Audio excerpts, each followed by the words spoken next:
안녕하세요. 얼마 전 남편과 헤어지고 혼자가 된 마흔의 돌싱이에요. 살다 보면 억지를 쓰는 사람과 마주칠 때도 있지만 그게 가까운 주변인일 경우에는 또 이야기가 다르더라고요. 그런 사람들과 어울리는 일을 피해왔지만 인생이 마음대로 되지는 않더군요. 37이라는 늦은 나이에 결혼해서 겨우 일궈낸 가정은 2년도 안 돼서 반토막이 났어요. 앞서 이야기한 억지를 쓰는 사람들 때문에요. 어떤 일을 겪었는지 한번 들어보시겠어요? 그다지 부유한 환경에서 자란 건 아니었어요. 그렇기 때문에 더 악착같이 돈을 모으며 살아왔죠. 부모님은 힘들게 사셨지만 조부모님이 돌아가시면서 남겨주신 유산으로 말년에는 그나마 좋은 집을 사서 들어갈 수 있었죠. 저희 가족에게 뜻하지 않은 횡재는 그것뿐이었어요. 그래서 더욱 돈을 많이 버는 직장을 얻기 위해 노력했네요. 대기업에 취직하며 행복했던 것도 잠시, 결혼이라는 커다란 목표를 이루기 위해서 월급을 꾸역꾸역 모으기 시작했죠. 결혼하는데 1억은 있어야 할 것 같다는 생각에 남자도 제대로 만나지 않고 37이 될 때까지 직장과 집만 오가며 돈만 모았어요.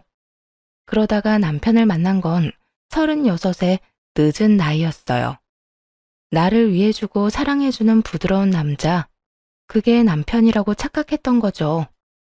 그 정도야 잘만 보면 어디서든 찾을 수 있을 만큼 흔하디 흔한데 그때는 그걸 몰랐어요.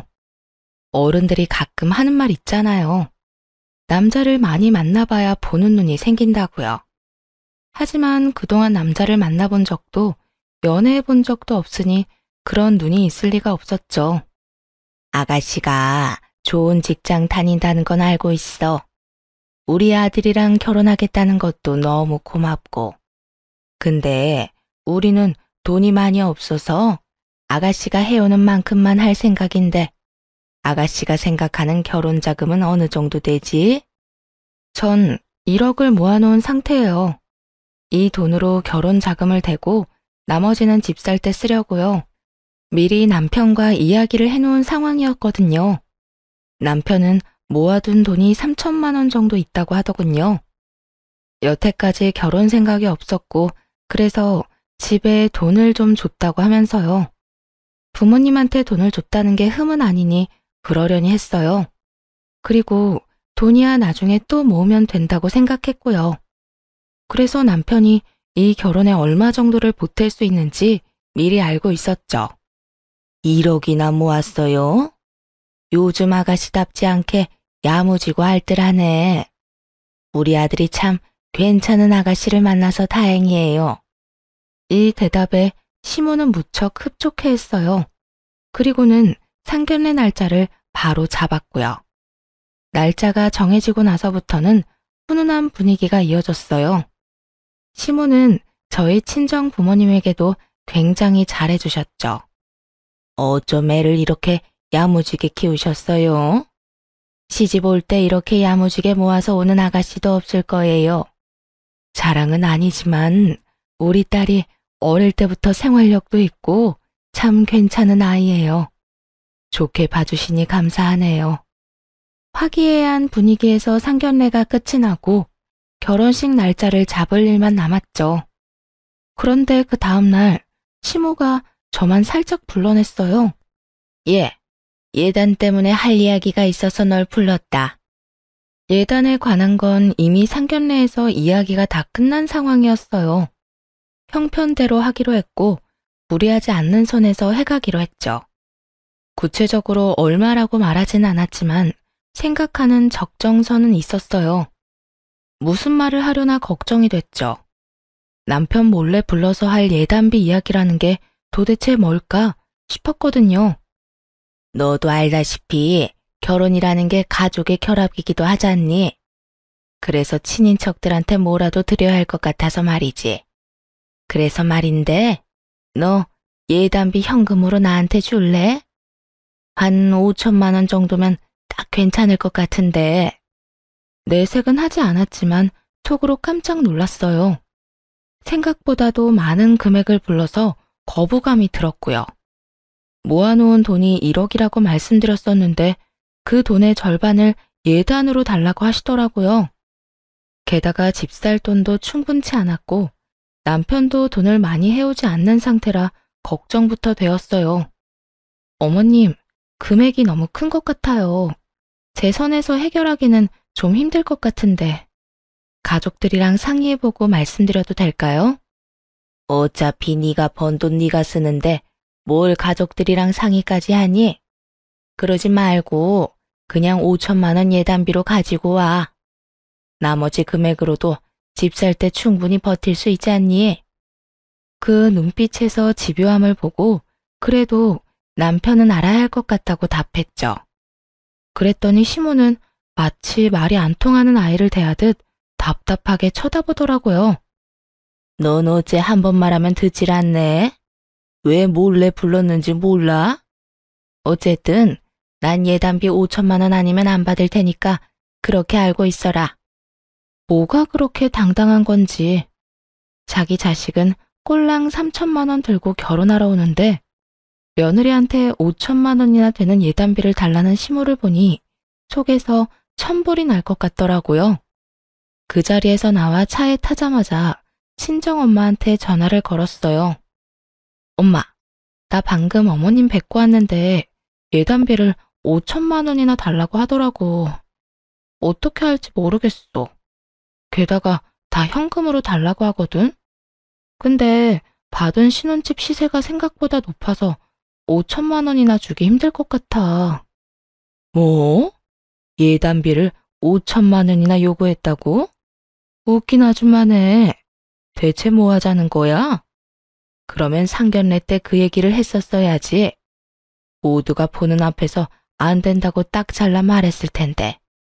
왜 너만 따로 불러서 그딴 소리를 해? 친정엄마가 열받아 하는 게 느껴지더군요. 아차 싶었어요. 괜한 얘기를 꺼냈나 싶었죠. 이러다 결혼이 엎어지면 어떡하나 걱정도 됐고요.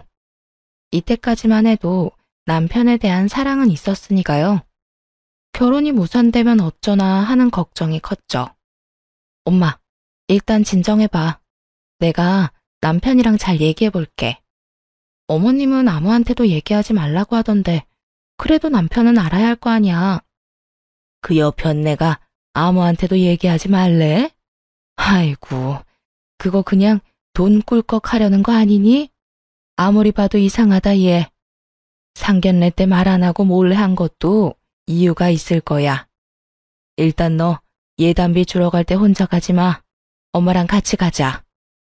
솔직히 이런 일까지 엄마를 끼고 싶진 않았지만 사안이 사안인지라 엄마에게 부탁할 수밖에 없었어요. 시모에게는 말하지 않고 친정엄마와 함께 약속 장소에 나갔죠. 친정엄마가 함께 등장하자 시모가 상당히 당황한 표정으로 맞이하더라고요. 정말이지 똥 씹은 표정이 이런 거구나 알려주는 표정이었죠. 사부인, 오랜만이네요. 잘 지내셨어요? 네. 그런데 어쩐 일로 여기까지 오셨어요?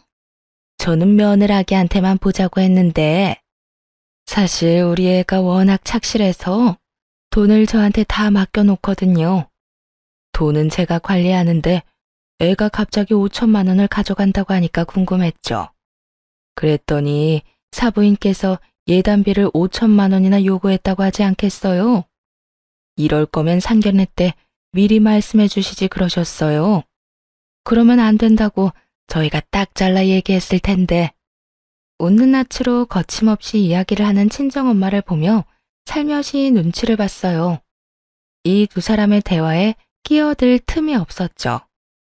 이제야 하는 말이지만 솔직히 요즘 결혼하면서 5천만 원도 안 들고 오는 애가 어디 있어요? 요새 결혼 자금이 5천만 원 정도는 된다는데 평균은 해야 되지 않겠어요?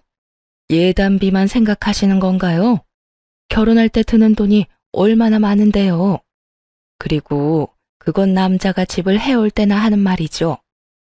애들 어차피 둘이 알아서 신혼집 마련한다고 들었는데 아닌가요?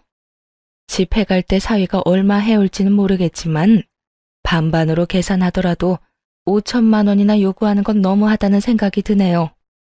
지지 않고 대답하는 친정엄마를 보던 시모는 부들부들 떨며 저를 쳐다보더라고요. 마치 제가 모든 일의 원흉이라는 듯 말이죠. 그리고 친정엄마는 그런 시선을 본인에게로 돌리려는 듯 예단 봉투를 탁자 위에 탁 하고 올렸어요. 여기 예단비 3천만 원이에요. 5천만 원은 너무 과하다고 생각해요. 그리고 상견례 때 얘기 안 한 거 보면 사돈 어른이나 사위는 모르는 것 같은데 5천만 원을 요구한 게 그쪽 전체 의견이 맞는지 확인해 봐도 되나요?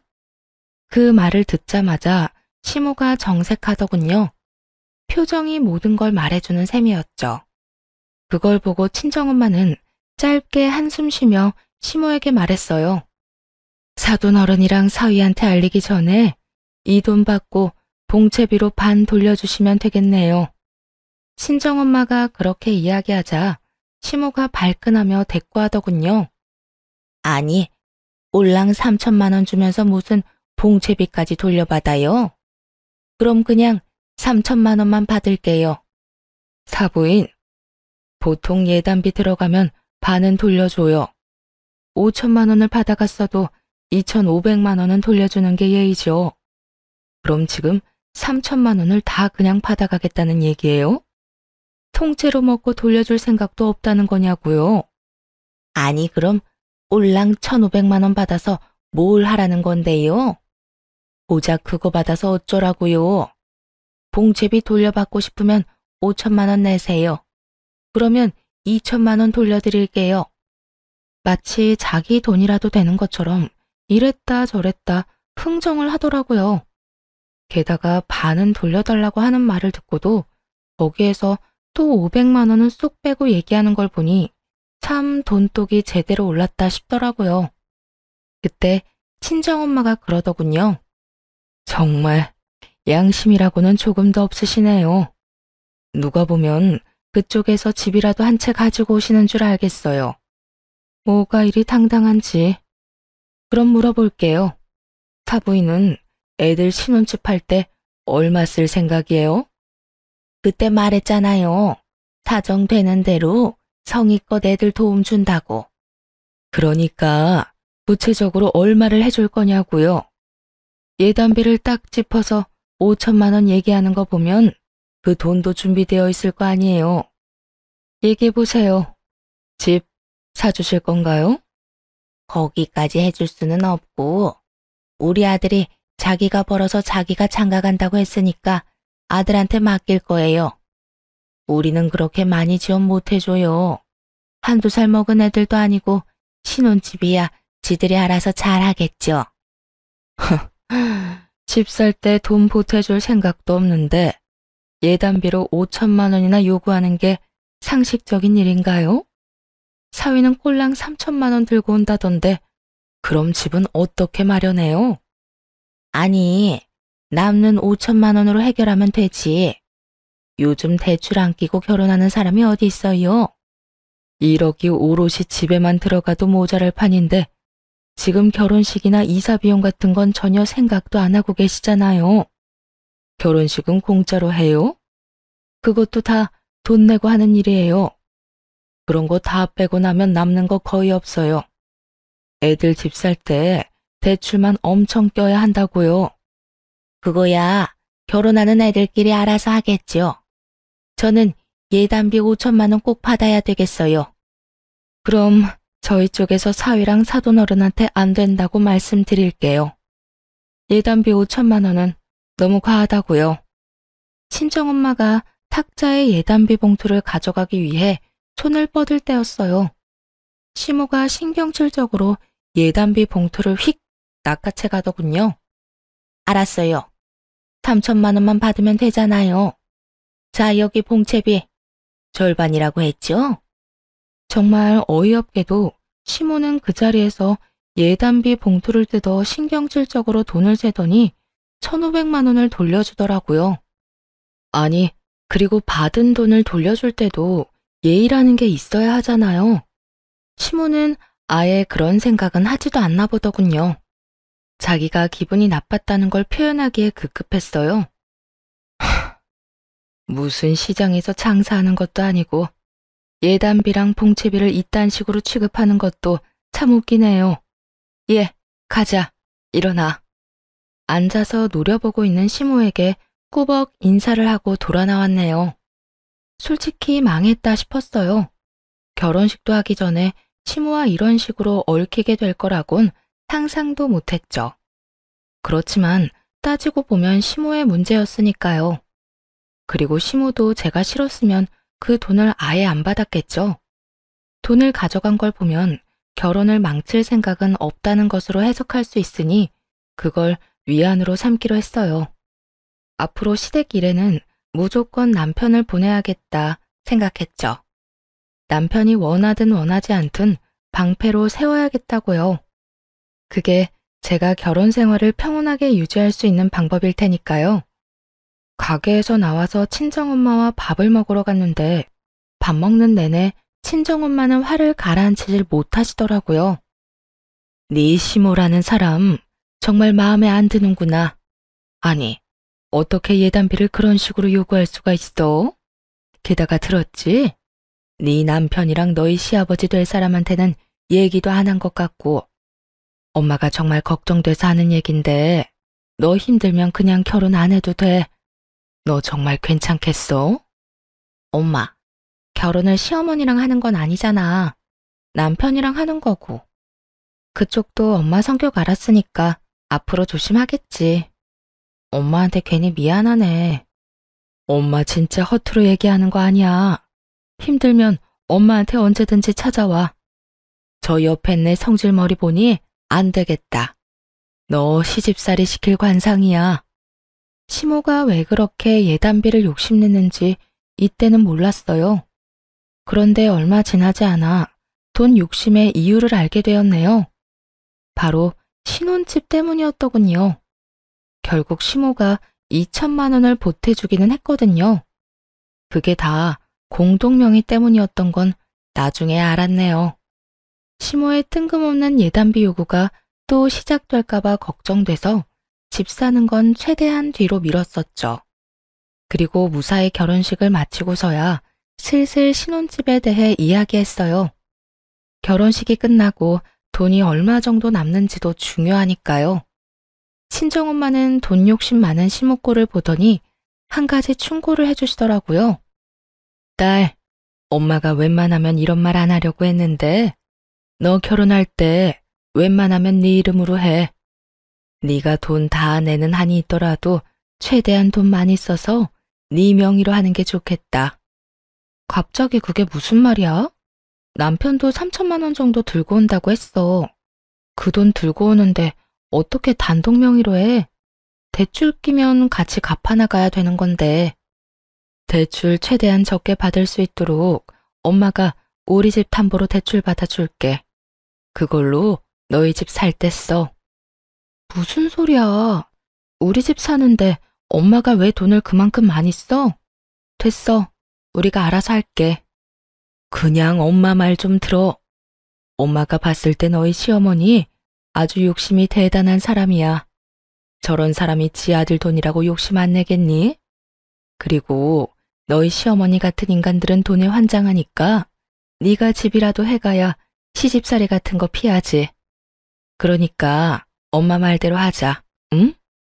친정 부모님 집을 담보 잡아서까지 저희 신혼집을 마련하고 싶은 마음은 없었어요.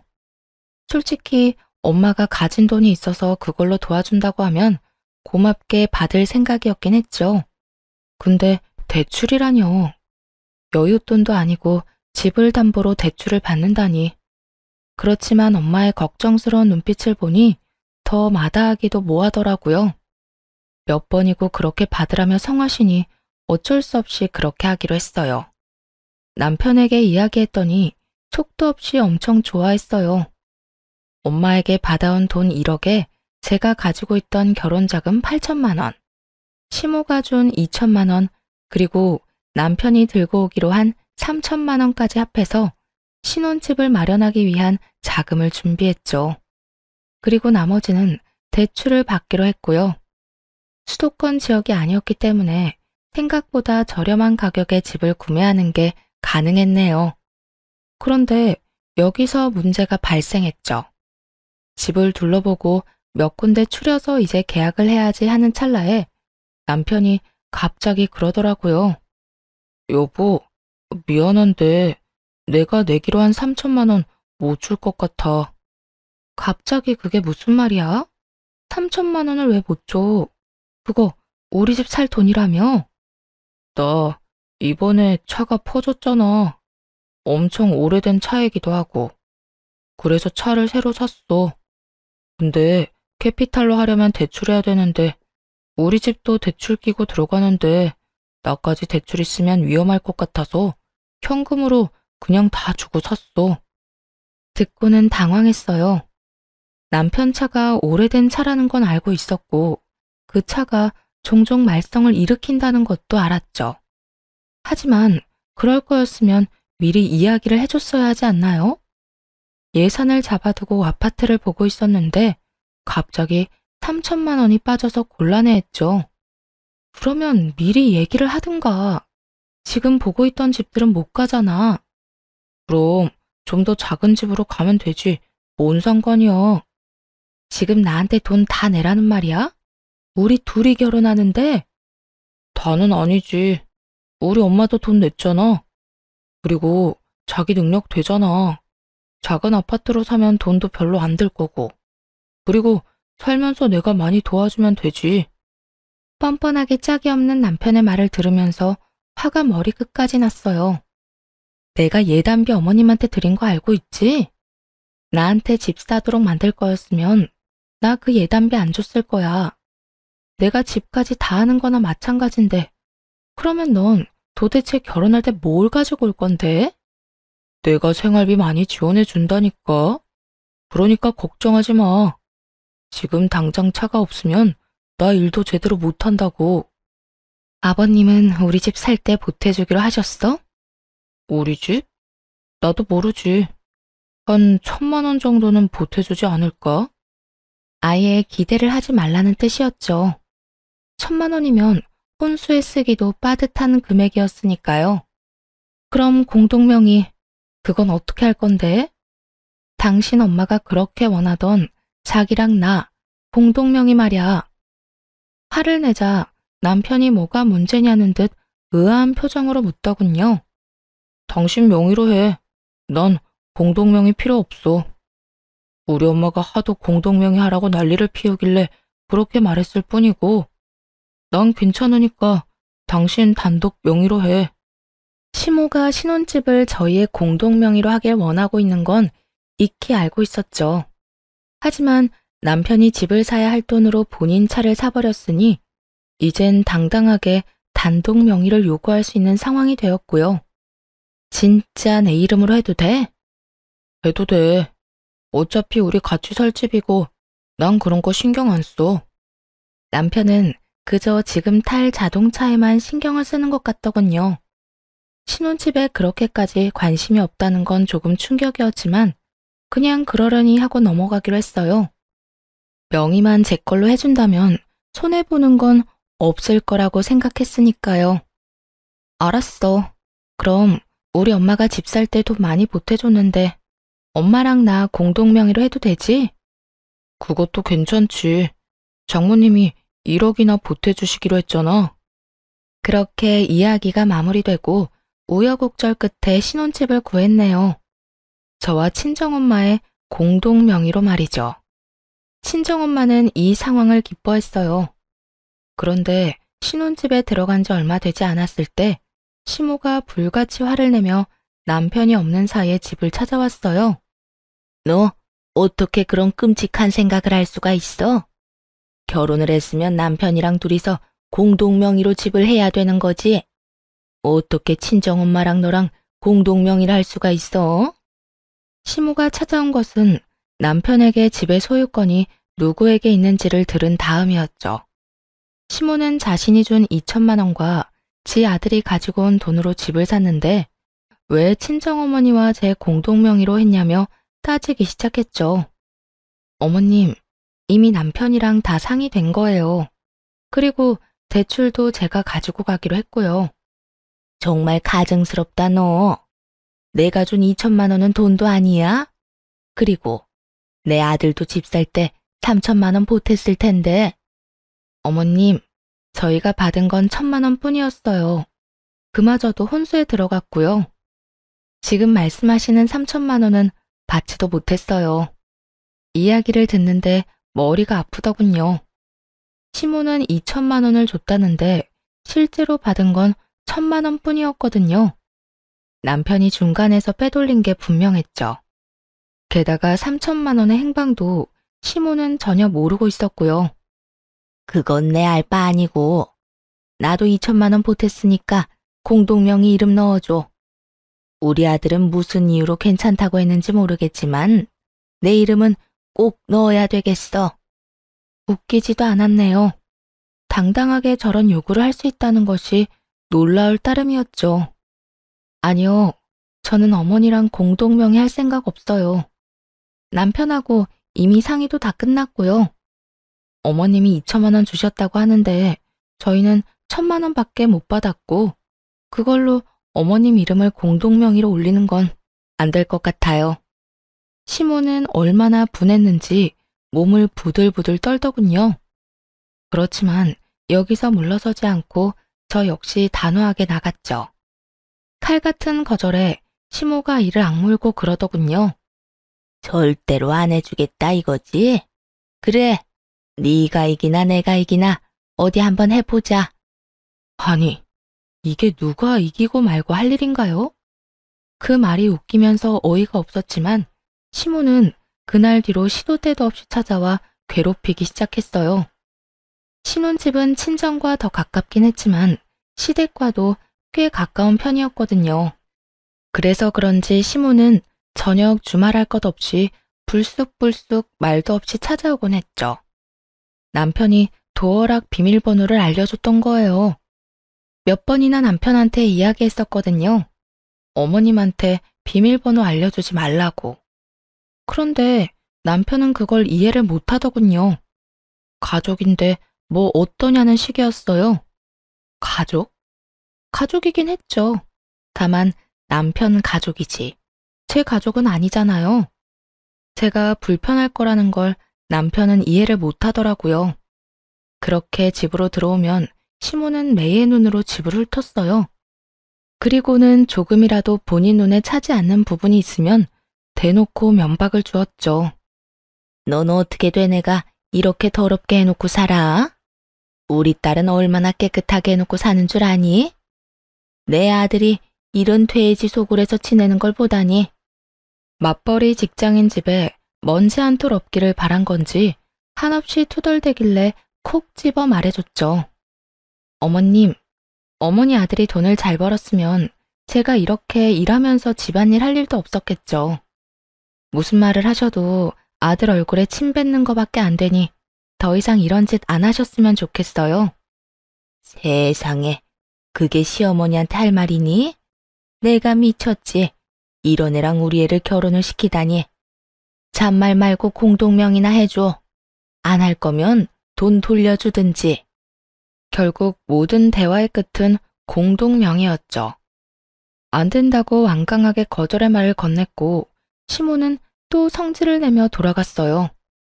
더는 참기 힘들 만큼 열받아서 남편에게 짜증을 냈습니다. 어머님 왜 저러시는 건데?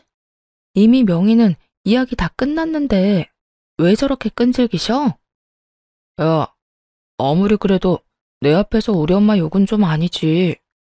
공동명의 그까짓 거 이름 하나 올려주면 끝인데 해주면 좀 어때서? 너야말로 진짜 끈질긴 거 아니야? 남편의 이런 반응은 더 웃겼어요. 왜 자기가 난리예요? 가만 보면 이놈도 꼴통이었죠. 결혼 자금 3천만 원으로는 자기 차를 사지 않나, 그것도 나중에 통보식으로 전하질 않나. 그 와중에 시모가 줬다고 하는 2천만 원도 그중 1천만 원은 자기가 꿀꺽하고 나머지 1천만 원만 돌려준 거잖아요. 그게 그렇게 억울했어? 내가 미처 몰랐네. 그렇게 억울한 거면 그냥 헤어지자. 헤어지고 각자 편하게 살면 되겠네. 헤어지잔 이야기가 그렇게 쉽게 나와? 결혼한 지 이제 1년 좀 넘었는데 그런 얘기 함부로 하는 거 아니야. 이번만 참아줄 테니까 당신도 어머니랑 화해해. 홧김에 한 말이라고 생각한 모양이더군요. 아니요, 전혀 그렇지 않았거든요. 이미 남편과 시모에게 열은 받을 대로 받은 상황이었으니 더는 참고 싶지 않았을 뿐이에요. 온전히 저와 친정 돈으로 산 제 집에서 이 인간이 이딴 식으로 구는 걸 참아줘야 할 필요가 있겠어요? 싸운 그날 이혼 전문 변호사를 찾아갔어요. 그리고 남편놈에게 다시 이혼을 요구하자 남편놈의 눈이 지진이라도 난 것처럼 흔들리더군요. 이혼? 미쳤어? 저번에 그거 싸웠다고 지금 이혼하자는 거야? 당신 이거 홧김에 그러는 거야. 제발 진정하고 생각이라는 걸 좀 해봐. 이미 생각은 많이 했고 마무리 단계야. 당신이랑 싸운 것도 원인이긴 하지만 당신보단 어머님 때문에라도 이혼해야겠어. 엄마가 잘못했는데 왜 우리가 이혼을 해? 여보, 이건 아니야. 우리가 이혼이라니. 난 절대 못 해줘. 절대 안 할 거라고. 이상하게 남편놈이 아주 애절하더군요. 사실 좀 수상쩍었어요. 자기도 얼마 전까지 자기 엄마 편 들어가면 난리쳤잖아요.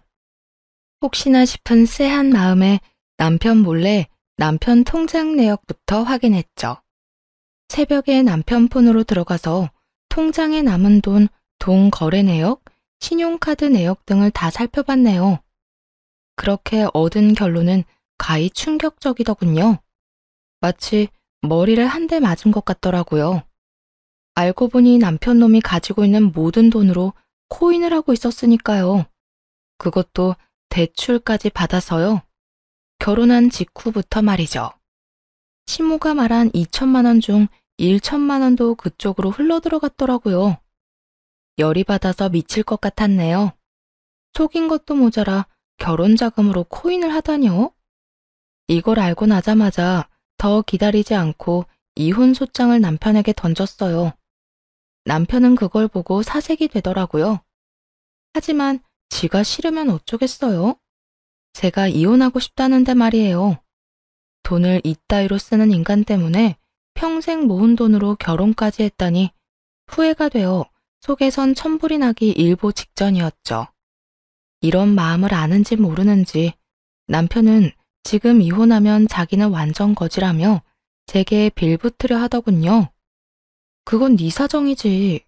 어쩌자고 돈을 그만큼이나 빌려? 그래놓고 나한테 다 갚아달라고 할 작정이었어?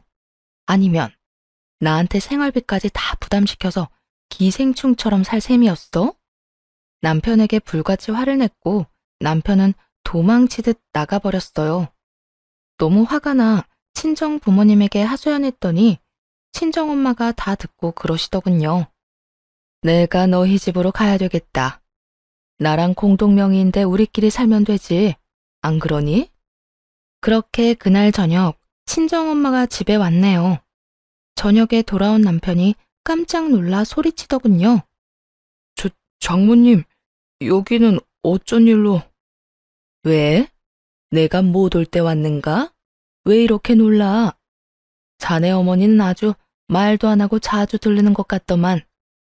뼈 때리는 친정엄마의 말에 남편놈이 당황하며 저를 안방으로 부르더군요. 이게 어떻게 된 일이야? 왜 장모님이 여기 계시는데? 이 집 우리 엄마랑 공동명의잖아. 와서 사실 수도 있지. 그런 거 다 알고 공동명의 하도록 해준 거 아니야? 아무리 그래도 나한테 이야기를 하고 불렀어야 할 거 아니야? 돈 한 푼 안 낸 너한테 왜 이야기를 해? 너 뭐 해줬는데? 네가 이 집에 무슨 권리가 있다고. 난 집 사려는 돈으로 코인한 인간이랑은 상의할 필요 없다고 생각하는데 이 말에 남편놈이 말문이 턱 막힌 듯한 표정으로 쳐다보더군요. 입이 10개라도 할 말이 없겠죠. 자기가 코인하는 걸 들켰으니까요. 그러면 너 이혼하고 나서 이 집 네가 가져갈 거야? 당연하지. 나랑 엄마 돈으로 샀잖아. 우리 엄마가 준 2천, 아니, 1,000만 원 더 들어갔으니까 그건 돌려줘. 아직 이혼 판결도 안 났는데 벌써부터 자기 재산 챙기려는 거 보니 웃음이 픽 나오더라고요. 그래, 1,000만 원 지금 당장 줄게. 그거 들고 이 집에서 나가. 그 1,000만 원 지분만큼은 살게 해준 건데 이제 그럴 필요도 없겠네. 남편 놈은 눈치를 보며 나갔어요. 아마 시모 집으로 갔겠죠. 그리고 그 다음날 오전 아침부터 도어락 비번을 누르는 소리가 들리더군요. 하지만 남편 놈이 나가자마자 이미 바꿔놓은 터라 문은 열리지 않았지만요. 그러자 밖에서 시모가 큰 소리로 문을 두드리며 소리치더군요. 야, 문 열어. 문 안 열어? 이 정신 나간 년아. 네가 뭔데 우리 아들을 쫓아내? 빨리 문 안 열어? 그 말을 듣곤 친정엄마가 나가려는 저를 제지하더니 화장실에 있는 바가지에 물을 담더라고요. 그리고는 냉동실에 있던 얼음을 바가지에 가득 채워 넣었죠. 그리곤 심호흡을 한번 하시더니 문을 열고 앞에 있는 시모에게 그 찬물을 확 끼얹었어요. 이게 뭐야? 어버버 하며 뒤로 물러서는 시모에게 친정엄마가 삿대질을 하며 따졌어요. 여기가 어디라고 아침부터 와서 행패야? 쥐새끼 마냥 남의 집에 함부로 들락날락거리더니만 아직까지 그 못된 벌은 못 고쳤어? 뭐? 쥐새끼? 말 다 했어요. 그리고 아니 여기가 왜 남의 집이야? 내 아들 집이기도 하지. 너희가 이렇게 뒤통수 칠까봐 공동명의 해달라고 그렇게 말했건만 결국은 내 아들을 쫓아내? 감히? 그럼 집 살 때 돈이라도 많이 보태지 그랬어. 울랑 1,000만 원 줘놓고 소유권 주장할 생각이었어? 뭔 헛소리야, 2천만 원 줬는데. 2천만 원은 돈 아니야? 그리고 우리 아들이 준 3천만 원도 돌려줘야지. 시모는 여전히 그 3천만 원이 어디에 쓰였는지 모르고 있었어요. 하긴 그러니 여기 와서 이런 정신 나간 주장을 할 수 있었겠죠. 가르쳐주고 싶은 마음도 들지 않았어요. 뭐 자기들끼리 알아서 하겠죠. 1,000만 원이든 3천만 원이든 거기서 거기고 애초에 그 돈도 우리가 준 돈에서 낸 거잖아요. 그리고 우리는 당신 아들이 집 살 때 가져온 그 돈 이미 다 돌려줬어. 당신 아들이 이미 다 가져갔다고. 왜 그 돈을 우리 아들이 가져가? 나한테 줘야지. 지가 달라는데 그럼? 그쪽 아들 통장에서 나온 돈이니 그쪽 아들 편으로 줬고 그거 받아내는 건 당신이 할 일이야. 그 돈이 남아있으려나 모르겠지만 그게 무슨 소리야? 돈이 남아있겠냐니? 그건 직접 알아보시던가. 우리 딸은 당신네 아들이랑 이혼 판결 나면 이제 영영 남이거든? 그러니까 앞으로 이딴 식으로 집에 찾아오지 마. 찾아와서 난동 부리면 경찰에 신고할 거예요. 시모는 자기 아들이 돈을 받아갔다는 이야기에 부랴부랴 돌아가더군요. 그게 더 급했나 봐요. 그리고 시모의 불안은 확신이 됐죠. 남편 놈이 자기 엄마 돈이라며 돌려달라고 해놓고는 자기 급한 불부터 껐더라고요. 그걸 알고 난 시모가 남편 놈을 얼마나 혼냈는지 시댁에 소문이 싹 다 났더군요. 비 오는 날 먼지 나도록 두드려 맞았다면서요. 그렇게 이혼은 싱겁게 끝났어요. 나누고 뭐 할 것도 없었네요. 꼴랑 1년밖에 안 되는 결혼 기간이니 재산 분할할 것 없었고 무엇보다 경제권을 통합하지 않았기에 주고받을 것도 없었고요. 다만 남편 놈이 저 몰래 대출을 엄청 끌어다 쓴 게 유책 사유로 인정돼서 위자료를 1,000만 원 받을 게 있었죠. 전 남편은 돈이 없다며 백장을 부렸고 그 꼴을 보다 못해 시모에게 부탁하라고 했네요. 그 말을 하고 나서 30분이 채 되지 않아 전 시모가 만나자고 하더군요. 일단 받아야 할 돈이 있으니 나가기로 했어요. 아들한테 들었다. 위자료 받아야 된다고? 그런데 너 그 전에 계산해야 하는 거 있지 않아? 아들한테 받은 3천만 원, 그것부터 돌려줘야지. 어이가 없어서 둘을 번갈아 보며 웃어버렸네요. 아직도 그 이야기를 안 했단 말이야? 너도 진짜 대단하네. 무슨 소리야? 너희 대체 무슨 이야기 하는 거야? 아무것도 모르던 시모만이 불안한 표정으로 바라보더군요. 그 3천만 원은 저한테 온 적도 없거든요. 아줌마 아들이 그 3천만 원으로 차 샀어요. 물론 차만 샀는지는 알 수 없지만. 말이 끝나자마자 시모는 불같이 화를 내며 전 남편 놈을 추궁하더군요. 그게 무슨 소리니? 그 3천만 원도 내가 집 살 때 보태라고 준 거잖아. 네가 인간이야? 어디 자식놈이 엄마 등에 칼을 꽂아? 남편 놈이 모았다던 그 3천만 원도 자기 돈이 아니었던 거죠. 완전 쭉정이었어요, 쭉정이. 실속이라고는 전혀 없는 빈수레. 와, 이걸 1년 만에 알아내서 다행이라고 해야 하나? 재수없게 이딴 인간이랑 만나게 된 게 불행이라고 해야 하나? 시모는 화를 못 이겼는지 전 남편을 열심히 두드려 패더라고요. 네가 다 망친 거야. 이런 것도 아들이라고. 너 이혼하고 한 푼도 못 받고 빈털터리로 나오게 됐잖아. 도대체가 그 돈을 다 어디에 쓴 건데? 아, 코인에 다 넣은 걸로 아는데요. 코인? 그 망해가는 그거? 이런 미친놈이 다 있나? 옆에서 불난집에 장작을 넣어줬죠. 추임새가 마음에 들었는지 시모는 열심히 지 아들놈을 두드려 패더군요. 이걸 여태까지 시모가 하나도 몰랐다는 게 더 놀라웠네요. 전 남편 놈도 참 소심한 얼굴로 사고 하나는 잘 치네 싶었고요. 나나 너 둘 중에 한 명이라도 그 집 공동명의 했으면 이 꼴은 안 나지. 한 푼이라도 더 받고 나왔을 거 아니야. 너 때문에 손해만 봤잖아. 이 머저리 같은 놈아. 그게 왜 내 탓이야? 돈 많이 안 보태준 엄마 탓이지. 장모님 못 봤어? 집 담보대출 받아서 딸 집 사주던데 엄마는 도대체 뭐 했는데? 뭐? 그게 지금 엄마한테 할 소리야? 엄마가 안 도와주길 했어? 예단비 5천만 원 받았으면 최소 8천은 지원해 줄 수 있었어. 그랬으면 이 꼴은 안 받겠지. 담보대출이라도 받았으면 억울하진 않을 거 아니야. 썩은 인간들, 예단비를 많이 부른 게 다 이것 때문이었더라고요. 어떻게든 공동명의로 올려서 그 집을 담보로 뭔가 해보려고 했던 것 같더라고요. 참 나쁜 인간들이었죠. 몰라. 나 그런 거 모르니까 위자료나 엄마가 갚아줘. 나 돈 없거든. 돈이 왜 없어? 내가 드린 5천만 원 다 토해내. 없다니까. 아들놈 당당한 말투에 시모는 열이 꼭지까지 올랐는지 한참을 씩씩대는데 뭐 저야 위자료 빚을 달아났으니 마음이 편했죠.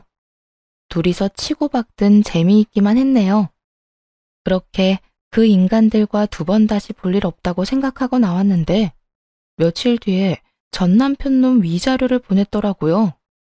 솔직히 못 보낼 줄 알았거든요. 시모가 워낙 난리였으니까요. 나중에 어떻게 된 것인지 엄마를 통해 진실을 들을 수 있었어요. 너희 시모 완전 패가망신이야. 집 폭삭 망했더라. 엄마가 듣고 왔는데 아주 난리도 아니었어. 왜? 또 코인비 터졌어?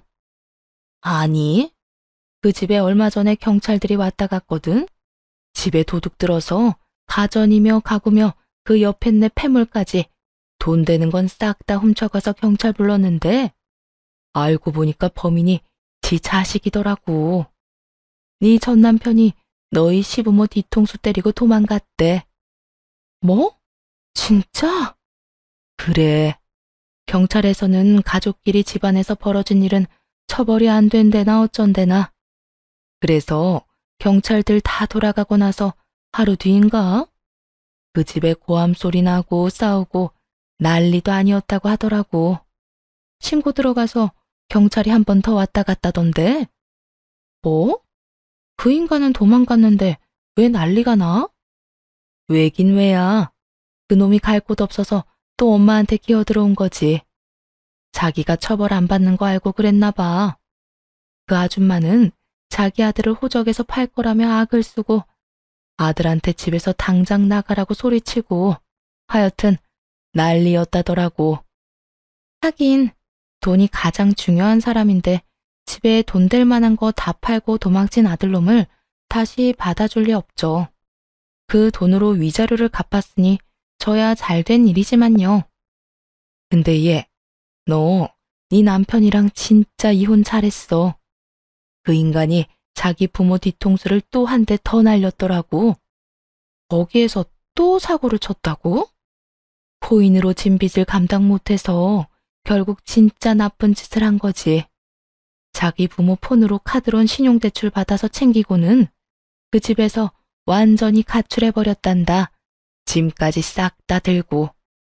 너무 놀라 입을 다물 수 없었어요. 그런 면이 있는 남자라는 걸 정말 몰랐거든요. 제가 조금만 더 허술했거나 마음이 약했으면 저렇게 당했을 수도 있었을 거라 생각하니 순간 온몸에 소름이 돋았죠. 너희 시어머니 완전 노발대발해서 아들이고 뭐고 없다면서 또 경찰 불렀다고 하더라고. 그래봐야 뭐해? 가족간이라 사기죄 성립이 안 돼서 처벌 면제되는 바람에 그 빚까지 자기들이 고스란히 갚고 있다고 들었어. 시모와 전 남편 이야기를 들으니 순간 눈앞이 아찔했어요. 저렇게 되는 게 저였을 수도 있었을 테니까요. 친정엄마는 시모와 전 남편 처지를 비웃더군요. 욕심 많은 시어머니나 그런 엄마를 닮은 아들이나 똑같이 정신 나간 것들이야. 어떻게 자기 엄마 뒤통수를 쳐? 이혼 잘했다, 잘했어. 그 이후에 딱 한 번 전 시모와 마주친 적이 있었죠. 이제 다 늙어 애들 재롱 봐야 하는 나이에 땡볕에 나와서는 시에서 주는 일을 하고 있더군요. 시모는 눈이 마주치니 헐레벌떡 다가와 그러더라고요. 며느라가 내가 잘못했다. 그러니까 내 아들놈 좀 다시 데려가라. 너랑 살 때가 그나마 인간답게 사는 거였어. 지금은 어디 있는지도 모르는데 내 이름으로 계속 사고만 친다. 누구 때문에 이혼했는데 다시 데려가라뇨. 그래서 전 시모에게 말했어요. 불량품은 다시 가져올 생각 일절 없어요. 그러니까 아주머니나 잘 고쳐서 써보세요. 저한테 그랬죠? 누가 이기나 보자고. 아들이나 잘 모시고 사세요. 평생 그렇게 아들 뒤치다꺼리 하면서. 아가, 제발 부탁이다. 우리 좀 살려주면 안 되겠니? 우리가 그래도 가족이 됐던 적도 있지 않니? 아들놈 사고 친 거 수습하려니 등골이 휜다 휘어. 도대체 무슨 생각으로 이런 말을 하는지 모르겠더라고요. 이미 남남이신 분들이 아줌마, 제가 아줌마 이렇게 만들었어요? 자식을 개로 키웠으면 그 부모가 책임지는 게 맞죠. 왜 저한테 맡기려고 해요? 그 인간이 자기 부모한테도 몹쓸 짓 하는 놈인 걸 다 아는데 솔직히 예단비 문제만 안 생겼어도 명의 때문에 싸우고 저한테 해코지만 안 했어도 전 남편과 이혼하는 건 아마 한참 뒤에 일이 됐을 거예요. 솔직히 남편이 코인을 하는지 주식을 하는지 이런 일이 없었다면 몰랐을 테니까요. 그렇게 보면 깽판 쳐준 시모가 고맙다는 생각도 드네요. 비록 선의로 한 일은 아니지만요. 그렇게 남편놈과 헤어지고 1년 뒤에 그 집을 팔았어요. 친정엄마에게 부담을 주고 싶지 않았고 혼자 살기도 애매한 크기였거든요. 대신 회사 근처에 작은 평수로 집을 샀네요. 남자를 다시 만나고 싶은 생각은 없어요. 한번 크게 당해보니 사람 보는 눈 없으면 그냥 혼자 사는 게 평온하니 낫겠다 싶더라고요. 지금은 그냥 이 상태가 좋아요. 사연 들어주셔서 너무 감사합니다. 앞으로 이런 사연보다는 행복한 사연의 주인공이 될 수 있도록 열심히 생활해 볼 생각이에요. 글 읽는 모든 분들 행복하고 즐거운 하루 되세요.